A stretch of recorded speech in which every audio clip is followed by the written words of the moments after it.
20. The Dainty China Country. While the woodman was making a ladder from wood which he found in the forest, Dorothy lay down and slept, for she was tired by the long walk. The lion also curled himself up to sleep, and Toto lay beside him. The scarecrow watched the woodman while he worked, and said to him, "I cannot think why this wall is here, nor what it is made of." "Rest your brains, and do not worry about the wall," replied the woodman. "When we have climbed over it, we shall know what is on the other side." After a time, the ladder was finished. It looked clumsy, but the Tin Woodman was sure it was strong and would answer their purpose. The scarecrow waked Dorothy and the lion and Toto and told them that the ladder was ready. The scarecrow climbed up the ladder first, but he was so awkward that Dorothy had to follow close behind and keep him from falling off. When he got his head over the top of the wall, the scarecrow said, "Oh my!" "Go on," exclaimed Dorothy. So the scarecrow climbed farther up and sat down on the top of the wall, and Dorothy put her head over and cried, "Oh my!" just as the scarecrow had done. Then Toto came up and immediately began to bark, but Dorothy made him be still. The lion climbed the ladder next, and the Tin Woodman came last. But both of them cried, "Oh my!" as soon as they looked over the wall. When they were all sitting in a row on the top of the wall, they looked down and saw a strange sight. Before them was a great stretch of country, having a floor as smooth and shining and white as the bottom of a big platter. Scattered around were many houses made entirely of china and painted in the brightest colors. These houses were quite small, the biggest of them reaching only as high as Dorothy's waist. There were also pretty little barns with china fences around them, and many cows and sheep and horses and pigs and chickens, all made of china, were standing about in groups. But the strangest of all were the people who lived in this queer country.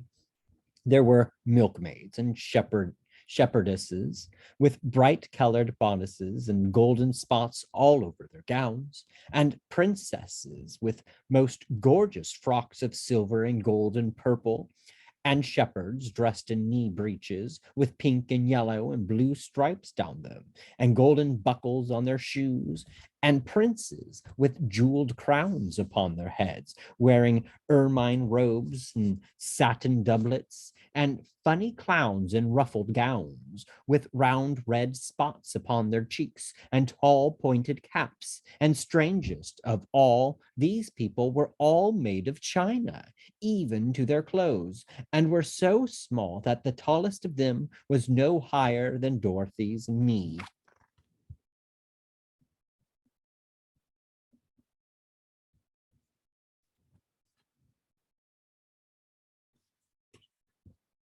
No one did so much as look at the travelers at first, except one little purple china dog with an extra large head, which came to the wall and barked at them in a tiny voice, afterwards running away again.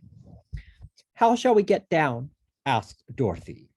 They found the ladder so heavy they could not pull it up, so the scarecrow fell off the wall, and the others jumped down upon him so that the hard floor would not hurt their feet.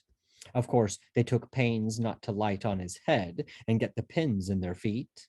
When all were safely down, they picked up the scarecrow, whose body was quite flattened out, and patted his straw into shape again. "We must cross this strange place in order to get to the other side," said Dorothy, "for it would be unwise for us to go any other way except due south." They began walking through the country of the China people, and the first thing they came to was a China milkmaid milking a China cow. As they drew near, the cow suddenly gave a kick and kicked over the stool, the pail, and even the milkmaid herself, all falling on the china ground with a great clatter. Dorothy was shocked to see that the cow had broken her leg off, and that the pail was lying in several small pieces, while the poor milkmaid had a nick in her left elbow. "There, cried the milkmaid angrily. See what you have done? My cow's broken her leg, and I must take her to the mender shop and have it glued on again. What do you mean by coming here and frightening my cow? I'm very sorry, returned Dorothy. Please forgive us. But the pretty milkmaid was much too vexed to make any answer. She picked up the leg sulkily and led her cow away, the poor animal limping on 3 legs. As she left them, the milkmaid cast many reproachful glances over her shoulder at the clumsy strangers, holding her nicked elbow close to her side. Dorothy was quite grieved at this mishap. We must be very careful here, said the kind-hearted woodman, or we may hurt these pretty little people so they will never get over it. A little farther on, Dorothy met a most beautifully dressed young princess who stopped short as she saw the strangers and started to run away. Dorothy wanted to see more of the princess, so she ran after her, but the China girl cried out, Don't chase me! Don't chase me! She had such a frightened little voice that Dorothy stopped and said, Why not? Because, answered the princess, also stopping a safe distance away, if I run, I may fall down and break myself. But could you not be mended? Asked the girl. Oh, yes. One is never so pretty after being mended, you know, replied the princess. I suppose not, said Dorothy. Now there is Mr. Joker, one of our clowns, continued the China lady, who's always trying to stand upon his head. He has broken himself so often that he is mended in 100 places and doesn't look at all pretty. Here he comes now, so you can see for yourself.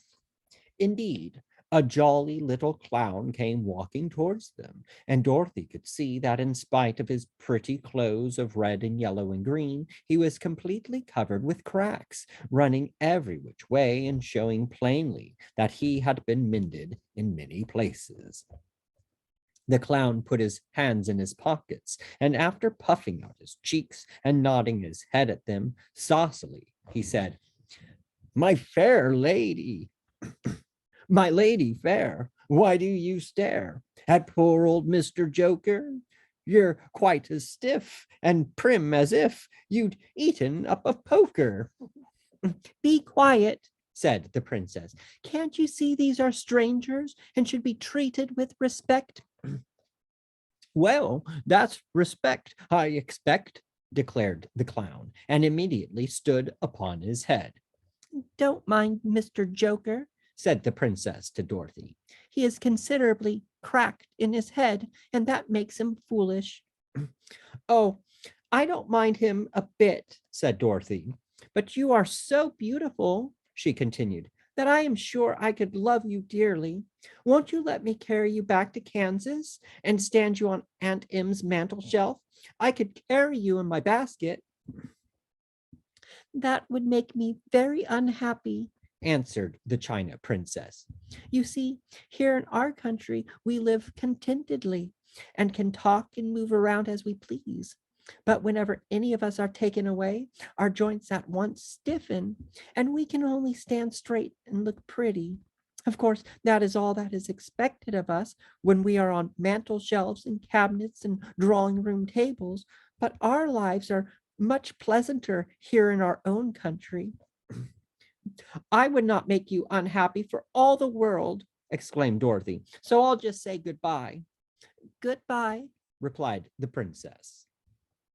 They walked carefully through the China country. The little animals and all the people scampered out of their way, fearing the strangers would break them. And after an hour or so, the travelers reached the other side of the country and came to another China wall. It was not so high as the first, however, and by standing upon the lion's back, they all managed to scramble to the top. Then the lion gathered his legs under him and jumped on the wall. But as he jumped, he upset a china church with his tail and smashed it all to pieces. That was too bad, said Dorothy, but Really, I think we were lucky in not doing these little people more harm than breaking a cow's leg in a church. They are all so brittle. They are indeed, said the Scarecrow, and I am thankful I am made of straw and cannot be easily damaged. There are worse things in the world than being a scarecrow. 21. The lion becomes the king of the beasts. After climbing down from the China Wall, the travelers found themselves in a disagreeable country, full of bogs and marshes and covered with tall, rank grass. It was difficult to walk without falling into muddy holes, for the grass was so thick that it hid them from sight. However, by carefully picking their way, they got safely along until they reached solid ground. But here the country seemed wilder than ever, and after a long and tiresome walk through the underbrush, they entered another forest where the trees were bigger and older than any they had ever seen. This forest is perfectly delightful, declared the lion, looking around him with joy. Never have I seen a more beautiful place. It seems gloomy, said the Scarecrow. Not a bit of it, answered the lion. I should like to live here all my life. See how soft the dried leaves are under your feet, and how rich and green the moss is that clings to these old trees. Surely no wild beast could wish a pleasanter home. Perhaps there are wild beasts in the forest now, said Dorothy. I suppose there are, returned the lion, but I do not see any of them about. They walked through the forest until it became too dark to go any farther.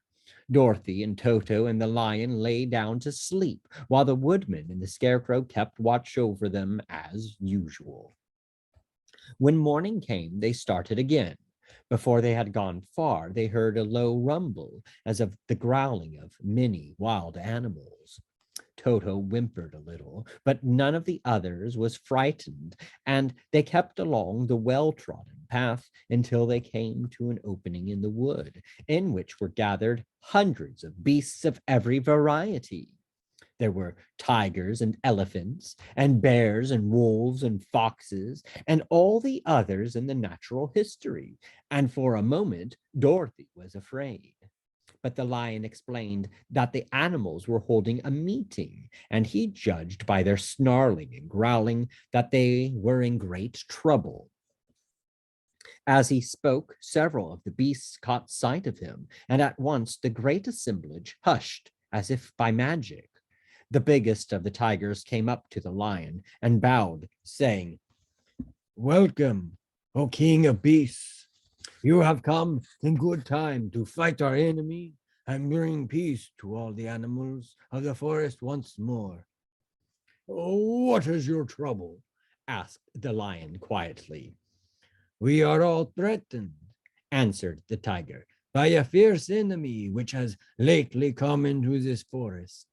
It is a most tremendous monster, like a great spider, with a body as big as an elephant and legs as long as a tree trunk. It has 8 of these long legs, and as the monster crawls through the forest, he seizes an animal with a leg and drags it to his mouth, where he eats it as a spider does a fly. Not one of us is safe while this fierce creature is alive, and we had called a meeting to decide how to take care of ourselves when you came among us. The lion thought for a moment. Are there any other lions in this forest? He asked. No, there were some, but the monster has eaten them all. And besides, they were none of them nearly so large and brave as you. If I put an end to your enemy, will you bow down to me and obey me as king of the forest? Inquired the lion. We will do that gladly, returned the tiger, and all the other beasts roared with a mighty roar. We will! Where is this great spider of yours now? Asked the lion. Yonder, Among the oak trees, said the tiger, pointing with his forefoot.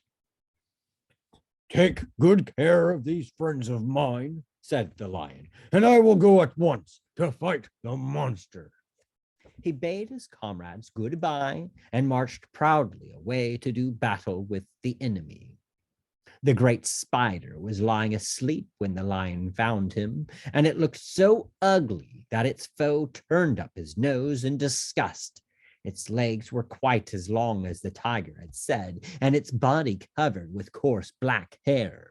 It had a great mouth with a row of sharp teeth a foot long, but its head was joined to the pudgy body by a neck as slender as a wasp's waist.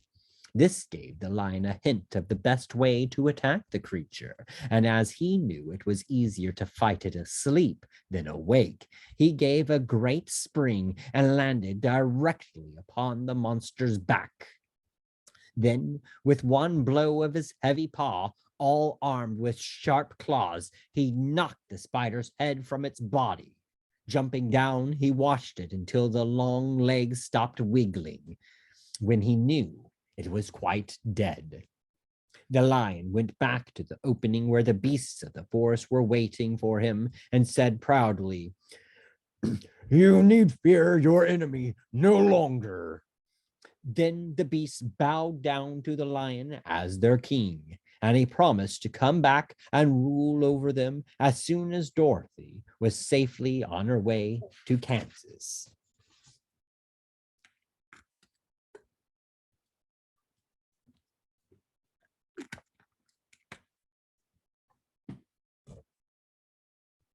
'22 The Country of the Quadlings.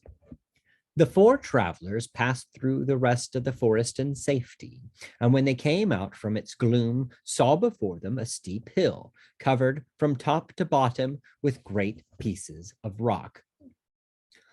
That will be a hard climb, said the Scarecrow, but we must get over the hill nevertheless. So he led the way, and the others followed. They had nearly reached the first rock when they heard a rough voice cry out, Keep back! Who are you? Asked the Scarecrow.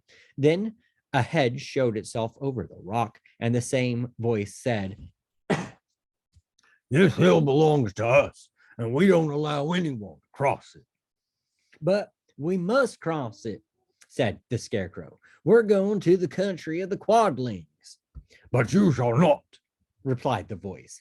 And there stepped from behind the rock the strangest man the travelers had ever seen.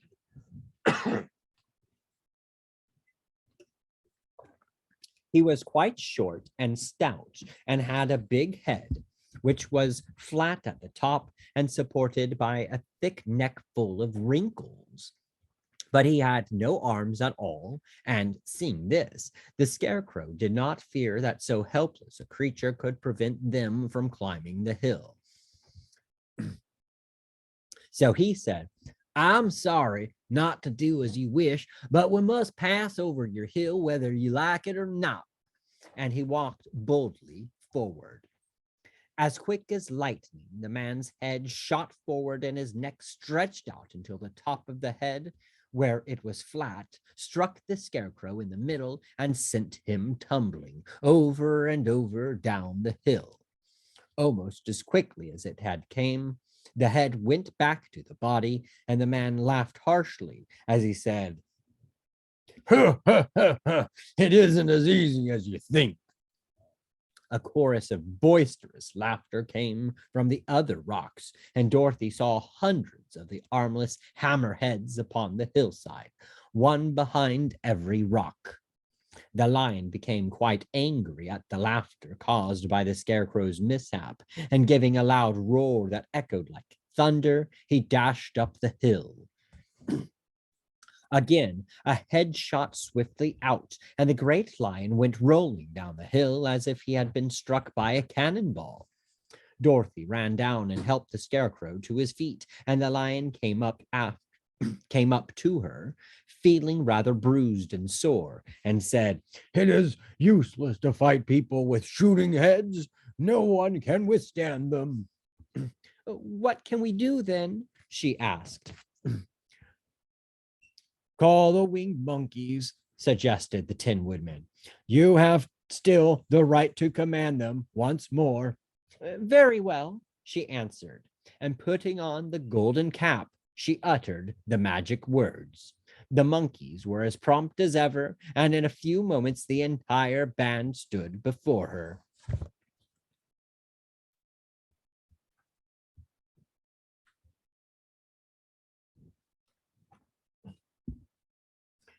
What are your commands? Inquired the king of the monkeys, bowing low. Carry us over the hill to the country of the Quadlings, answered the girl. It shall be done, said the king.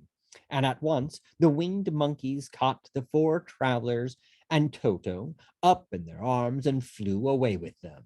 As they passed over the hill, the hammerheads yelled with vexation and shot their heads high in the air. But they could not reach the winged monkeys, which carried Dorothy and her comrades safely over the hill and set them down in the beautiful country of the Quadlings.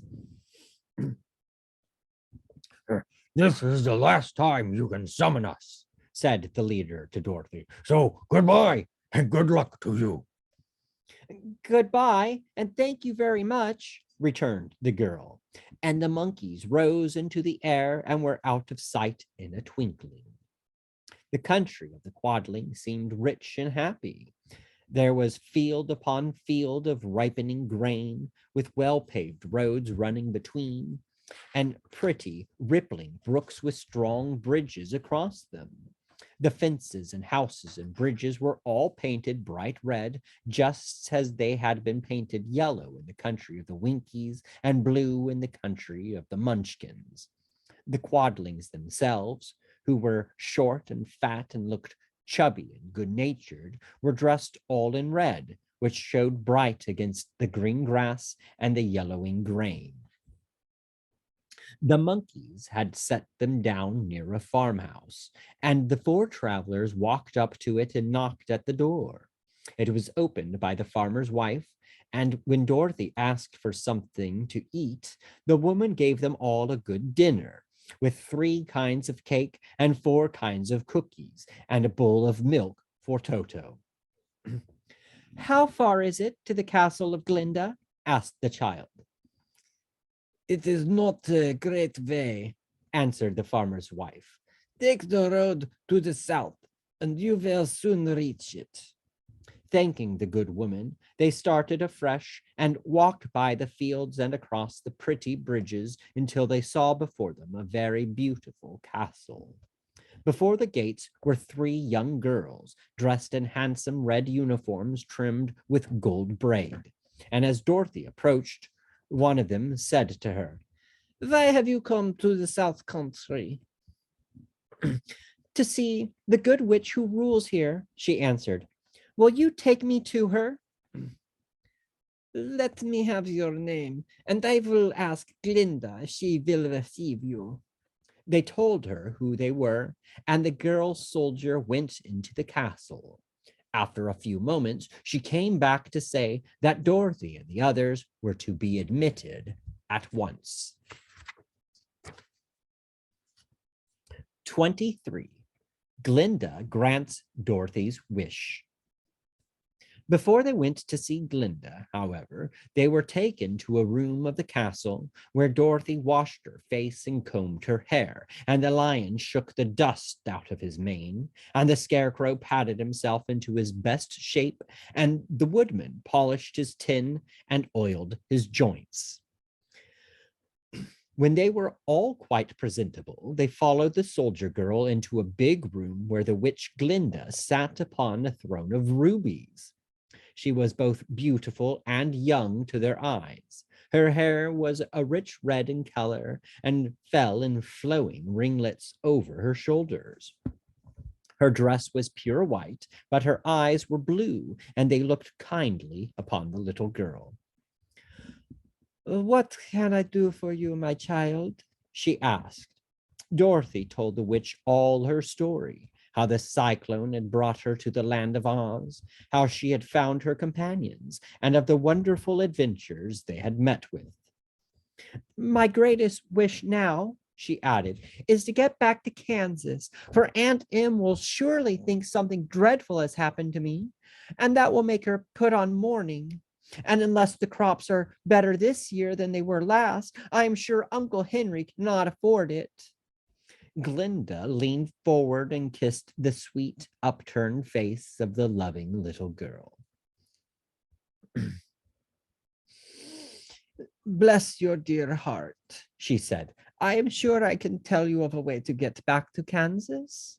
Then she added, but if I do, you must give me the golden cap. Willingly, exclaimed Dorothy. Indeed, it is of no use to me now, and when you have it, you can command the winged monkeys 3 times. And I think I shall need their service just those 3 times, answered Glinda, smiling. Dorothy then gave her the golden cap, and the witch said to the Scarecrow, what will you do when Dorothy has left us? I will return to the Emerald City, he replied, for Oz has made me its ruler and the people like me. But the only thing that worries me is how to cross the hill of the Hammerheads. By means of the golden cap, I shall command the winged monkeys to carry you to the gates of the Emerald City, said Glinda, for it would be a shame to deprive the people of so wonderful a ruler. Am I really wonderful? Asked the Scarecrow. You are unusual, replied Glinda. Turning to the Tin Woodman, she asked, what will become of you when Dorothy leaves this country? He leaned on his axe and thought for a moment. Then he said, the Winkies were very kind to me and wanted me to rule over them after the Wicked Witch died. I am fond of the Winkies, and if I could get back again to the country of the West, I should like nothing better than to rule over them forever. My second command to the winged monkeys, said Glinda, will be that they carry you safely to the land of the Winkies. Your brain may not be so large to look at as those of the Scarecrow, but you are really brighter than he is when you are well polished. And I am sure you will rule the Winkies wisely and well.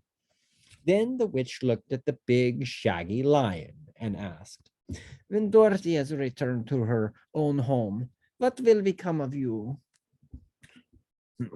Over the hill of the Hammerheads, he answered, lies a grand old forest, and all the beasts that live there have made me their king. If I could only get back to this forest, I would pass my life very happily there. My third command to the winged monkeys, said Glinda, shall be to carry you to your forest. Then, having used up the powers of the golden cap, I shall give it to the king of the monkeys, that he and his band may thereafter be free for evermore. The Scarecrow and the Tin Woodman and the Lion now thanked the good witch earnestly for her kindness, and Dorothy exclaimed, you are certainly as good as you are beautiful, but you have not yet told me how to get back to Kansas. Your silver shoes will carry you over the desert, replied Glinda. If you had known their power, you could have gone back to your Aunt Em the very first day you came to this country.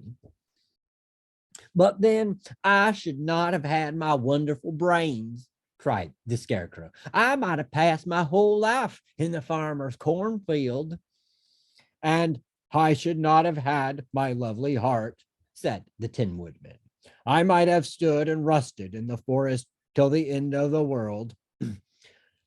And I should have lived a coward forever, declared the Lion, and no beast in all the forest would have had a good word to say to me.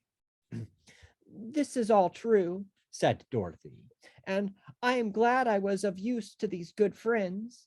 But now that each of them has had what he most desired, and each is happy in having a kingdom to rule besides, I think I should like to go back to Kansas.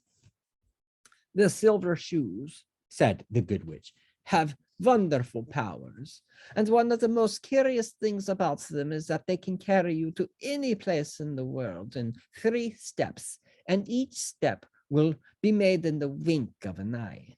All you have to do is to knock the heels together 3 times and command the shoes to carry you wherever you wish to go. If that is so, said the child joyfully, I will ask them to carry me back to Kansas at once. She threw her arms around the lion's neck and kissed him, patting his big head tenderly. Then she kissed the Tin Woodman, who was weeping in a way most dangerous to his joints.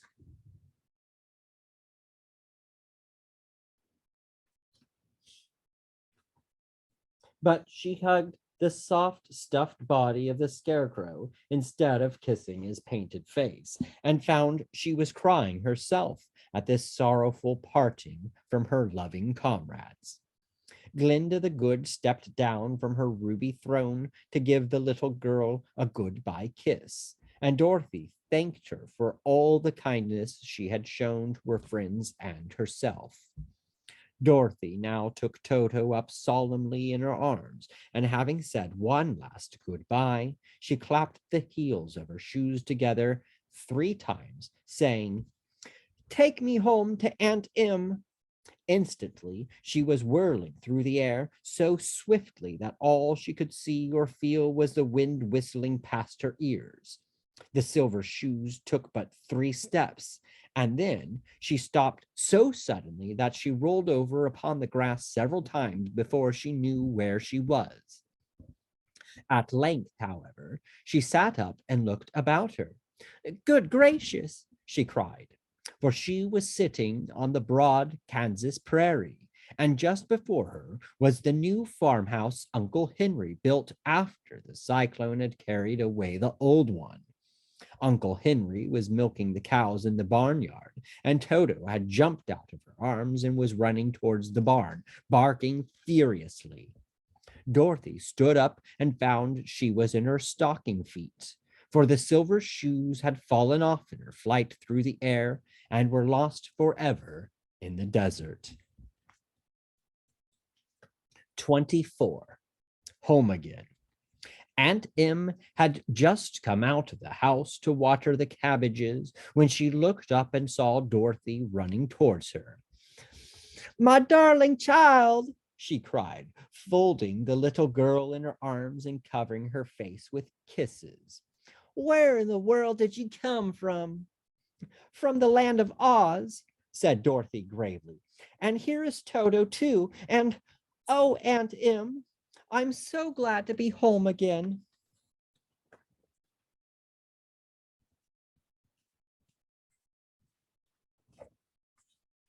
And that is the end.